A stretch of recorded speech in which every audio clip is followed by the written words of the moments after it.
Students, KGN coaching centre. आइए आज हम सीखते हैं प्रेजेंट कंटीन्यूअस टेंस। तो गाइस, आज हमने प्रेजेंट कंटीन्यूअस टेंस के बारे में सिंपल सेंटेंस का रूल भी सीखा और एग्जाम्पल भी सीखे हैं। अब हम चलते हैं सेकेंड स्टेप की ओर। स्टेप नंबर 2 ये हमारे सिखाता है रूल फॉर नेगेटिव सेंटेंस।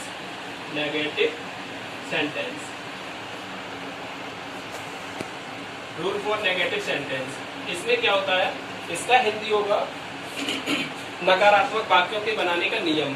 तो इसमें रूल क्या है, सबसे पहले हम लिखेंगे subject plus is am are और प्लस नॉट। इसमें इज नॉट भी लगाएंगे, एम नॉट भी लगाएंगे, आर नॉट भी लगाएंगे, यानी कि तीनों वर्ब के साथ ये नॉट हम जोड़ेंगे। उसके बाद में आता है मेन वर्ब, मुख्य क्रिया प्लस वर्ब की फर्स्ट फॉर्म और plus ING plus object plus O W. Okay guys, तो रूल आपको समझ में आ गया होगा। यहाँ पे देखिए, सब्जेक्ट माने कर्ता, ये हेल्पिंग वर्ब आपको पता ही है। सिंगुलर नंबर के साथ हम इज लगाते हैं, सब्जेक्ट आई के साथ एम लगाएंगे और यू मतलब यू बी दे, इनके साथ हम आर का प्रयोग करेंगे। और निगेटिव की जब हम निगेटिव के लिए बोलेंगे, जब बात हमारा नकारात्मक हो, नेगेटिव हो, तब हम इस रूल का प्रयोग करेंगे। ठीक है, चलिए एग्जाम्पल के तौर पे देखते हैं हम। सी फॉर एग्जाम्पल, इसमें मैंने लिखा कि असलम आज हरी घास नहीं काट रहा है। तो गाइस, ये सेंटेंस है, असलम आज हरी घास नहीं काट रहा है। ये हमारा नेगेटिव है। नेगेटिव कैसे हुआ, इस वाक्य में नहीं शब्द लगा हुआ है, तो ये वाक्य हमारा नकारात्मक की ओर चला गया। अब हम इसकी इंग्लिश बनाएंगे। तो सबसे पहले हमारा इसमें सब्जेक्ट असलम है। क्या है गाइस, असलम। तो असलम की इंग्लिश लिखेंगे असलम। अब यहाँ पे एक चीज और देखना है, सब्जेक्ट से ही हम पता लगाते हैं कि ये प्लूरल नंबर है या सिंगुलर नंबर है या सब्जेक्ट आई है। तो यहाँ पे असलम एक है, तो एक के लिए हम इज का प्रयोग करेंगे। असलम इज नॉट काट रहा है, ये दिया गया, तो is not cutting. CUT cut का मतलब होता है काटना, और ING लगा देंगे तो कटिंग हो जाएगा। कटिंग कैसी घास काट रहा है, यहाँ पे हरी घास काट रहा है, तो कटिंग द आर्टिकल का यूज करेंगे, कटिंग द ग्रीन ग्रास। और कब काट रहा है, इसमें अदर वर्ड दिया गया है आज, तो इसकी इंग्लिश लिख देंगे टुडे। ओके गाइस, ये हमारा नेगेटिव सेंटेंस हो गया। अब ये तो आप समझ गए होंगे। अब अगला नंबर देख लीजिए। जैसे मैंने बोला कि तुम आज ताजे फल खा रहे हो। तो ये तो सिंपल सेंटेंस हो गया। हमें बनाना है नेगेटिव, तो इसी को हम नेगेटिव बना देते हैं। तुम आज ताजे फल नहीं खा रहे हो। ठीक है, यहाँ पे हम नहीं जोड़ देते हैं, तो ये नेगेटिव बन गया। अब देखना है कि सब्जेक्ट यहाँ पे सिंगुलर नंबर है या प्लूरल नंबर है। तो यहाँ पे प्लूरल है, यू को तुम, तो you are not eating the fresh fruit. कब खा रहे हो, आज, तो टुडे। ये गाइस आपको अच्छे से समझ में आ गए होंगे।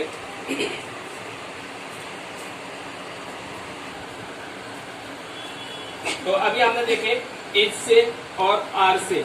अब हमारा एक वर्ब बचा हुआ है एम। इससे देखिए कैसे बनाते हैं एम। जैसे मैंने लिखा कि मैं आज क्रिकेट नहीं खेल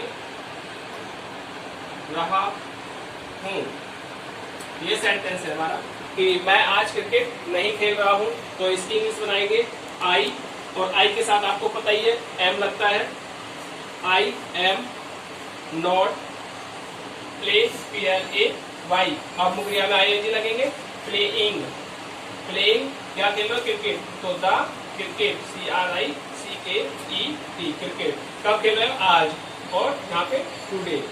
तो गाइस समझ में आ गया ये सेंटेंस? Yes sir. ओके, अब इसके देखिए ये तो हमारे अभी दो स्टेप सीख लिए हैं, एक तो सिंपल, दूसरा नेगेटिव। अब सीखेंगे रूल फॉर इंटेरोगेटिव सेंटेंस, जैसे कि क्या, क्यों, कब, कैसे, कहाँ, प्रश्नवाचक वाक्यों के साथ।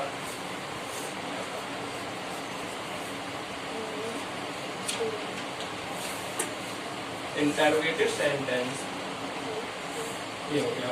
तो इसमें वाक्य जब कोई बात बोलता है या कोई सेंटेंस बोलता है तो वहां पे क्वेश्चन मार्क जरूर आता है, जैसे क्यों, कब, कैसे, कहाँ, इन शब्दों में मतलब कि वाक्य को बोला जाता है, तो उसको बोलते हैं rule for interrogative sentence. Interrogative sentence का यहाँ मतलब होता है प्रश्नवाचक वाक्यों के बनाने का नियम।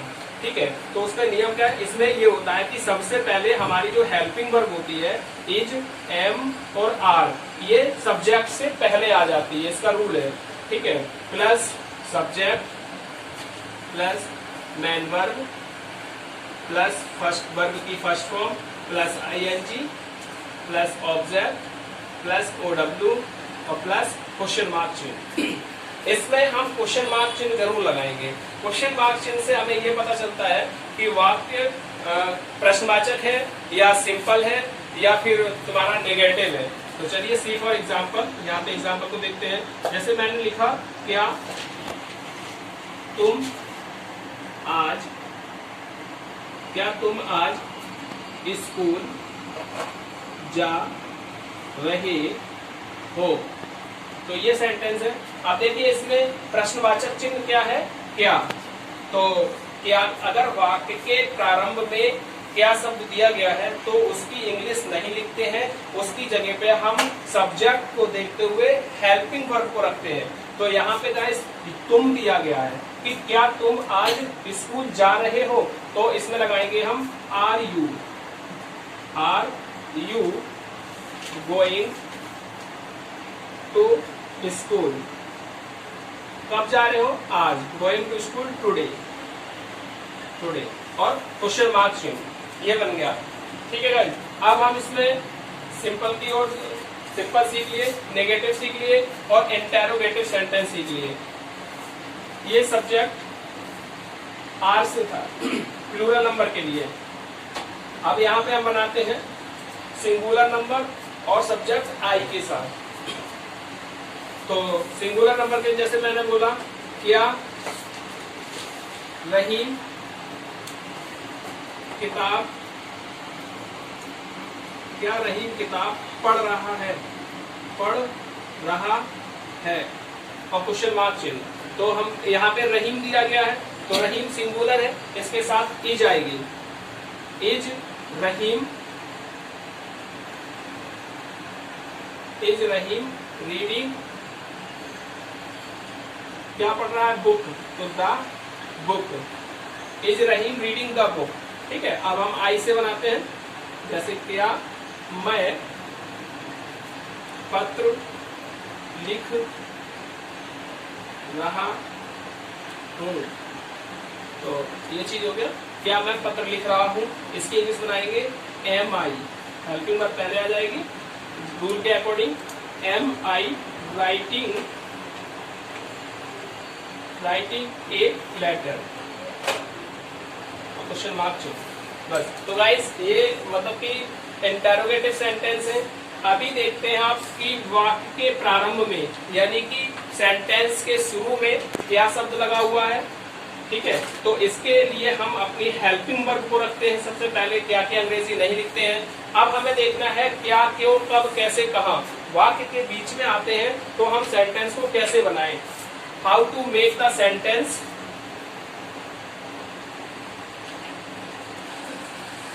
तो गाइस हमने यहाँ सीखा rule for interrogative sentence. Interrogative sentence में वाक्य के प्रारंभ में क्या लगा हुआ है तो उसकी इंग्लिश नहीं लिखेंगे, उसकी जगह पे हमें हेल्पिंग वर्ब को रखना होगा। अब हमें देखना है नेक्स्ट स्टेप में कि वाक्य के बीच में अगर क्या, क्यों, कब, कैसे, कहाँ ये शब्द लगे हों तो सबसे पहले हम इनकी ही इंग्लिश लिखते हैं। देखिए जैसे सी फॉर एग्जाम्पल, मैंने लिखा तुम आज फूल क्यों तोड़ रहे हो। गाइस ये सेंटेंस है कि तुम आज फूल क्यों तोड़ रहे हो। तो देखिए प्रश्नवाचक चिन्ह इसमें क्यों है, तो हम इसमें सब्जेक्ट से पहले प्रश्नवाचक चिन्ह की इंग्लिश लिखते हैं। तो इसमें क्यों को इंग्लिश में वाई बोलते हैं। Why are you, WHY, why are you plucking the flower और टुडे, क्वेश्चन मार्क चिन्ह। इस तरीके से हम सेंटेंस को बनाएंगे। कि लेकिन दोबारा फिर समझ लीजिए, यदि प्रश्नवाचक वाक्यों में क्या, क्यों, कब, कैसे, कहाँ वाक्य के बीच में आए तो उस जगह पे हम पहले प्रश्नवाचक की इंग्लिश लिखते हैं, उसके बाद सब्जेक्ट हेल्पिंग वर्ब, फिर सब्जेक्ट लगा देंगे। जैसे हमने लिखा कि वाई आर यू, तो इसमें वाई हो गया प्रश्नवाचक, आर इसकी हेल्पिंग वर्ब हो गई और यू इसका सब्जेक्ट हो गया। ठीक है, अब प्लकिंग क्या कर रहा है, वो तोड़ रहा है, तो ये इसकी मुख्य क्रिया हो गई। प्लकिंग द फ्लावर, क्या तोड़ रहा, फूल तोड़ रहा। प्लकिंग द फ्लावर, कब तोड़ रहा, आज, ये अदर वर्ड इसका हो गया। तो पूरा सेंटेंस हम ऐड करके करेंगे, why are you plucking the flower today. Okay, अब इसमें नेक्स्ट देख लीजिए। जैसे मैंने लिखा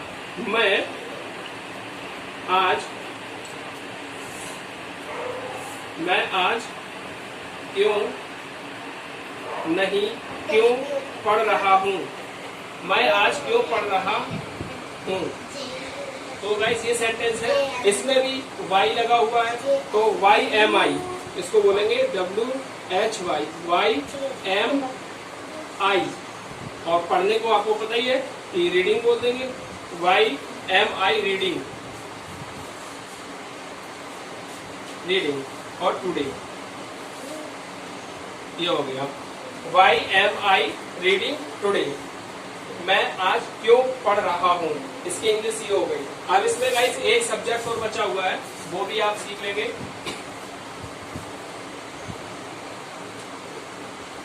देखिए सिंगुलर नंबर के साथ अगर वाक्य के बीच में क्यों, कहाँ, कैसे, कब अगर ये आते हैं तो हम सेंटेंस को कैसे क्लियरेंस करेंगे।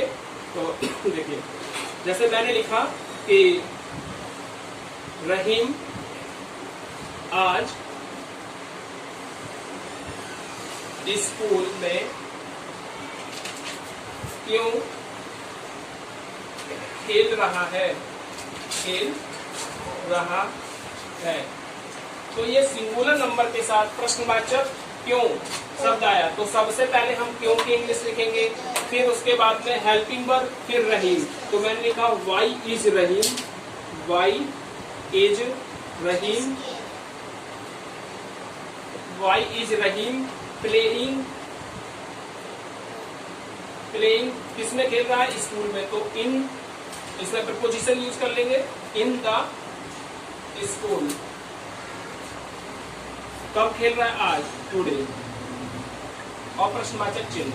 तो गाइस देखिए यहाँ पे सेंटेंस दिया गया है कि रहीम आज स्कूल में क्यों खेल रहा है, तो why is Rahim playing in the school today और क्वेश्चन मार्क चिन्ह। यदि हम इसमें क्वेश्चन मार्क चिन्ह नहीं रखते हैं तो हमारा सेंटेंस गलत हो जाएगा। अब चलिए गाइस एक स्टेप और बचा हुआ है, स्टार्ट नाउ। गाइस देखिए अभी तक हमने सीखा rule for simple sentence, rule for negative sentence और रूल फॉर इंटेरोगेटिव सेंटेंस। अब हमारा एक स्टेप, इसका फोर्थ स्टेप बचा हुआ है, जिसको बोलते हैं rule for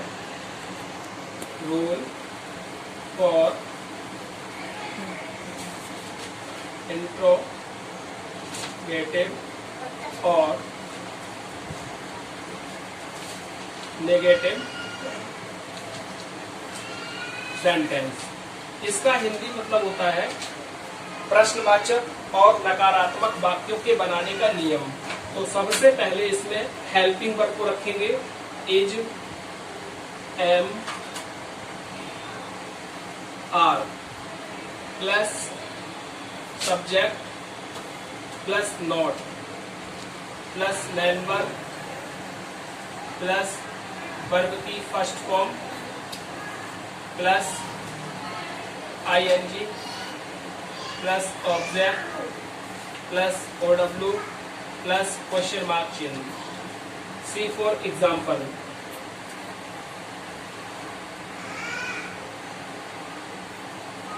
Guys, are you understand this rule? Yes, I understand. Okay.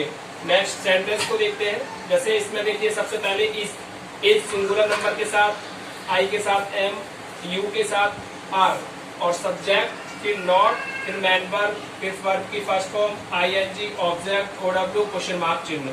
देखिए अगर हमारा नियम दुरुस्त है तो हम अच्छे से और अच्छे ढंग से हम अपने पूरे सेंटेंस को क्लियर बना सकते हैं। और जब हमें फॉर्मूला ही याद नहीं है तो हमारा सेंटेंस तो गलत हो ही जाएगा। तो हमें अपने फॉर्मूले को भी बड़े ध्यान पूर्वक देखना है। चलिए सेंटेंस को देखते हैं। जैसे मैंने सेंटेंस दिया कि क्या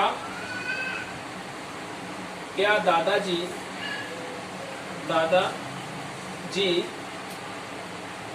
आज अखबार नहीं पढ़ रहे हैं। तो गाइस हमें यहाँ बताया गया रूल में कि रूल फॉर इंटेरोगेटिव और नेगेटिव सेंटेंस। तो यहाँ पे इंटेरोगेटिव सेंटेंस हम कैसे पहचानेंगे, क्या से, और नेगेटिव कैसे पहचानेंगे, नहीं से। तो अब हमें रूल में बताया गया कि सबसे पहले सब्जेक्ट के अनुसार इसमें हम अपनी हेल्पिंग वर्ब को रखेंगे। तो यहाँ पे कितने दादाजी हैं, एक। तो एक के लिए हम इज लगाएंगे। तो हम सबसे पहले लिखेंगे इज द ग्रैंडफादर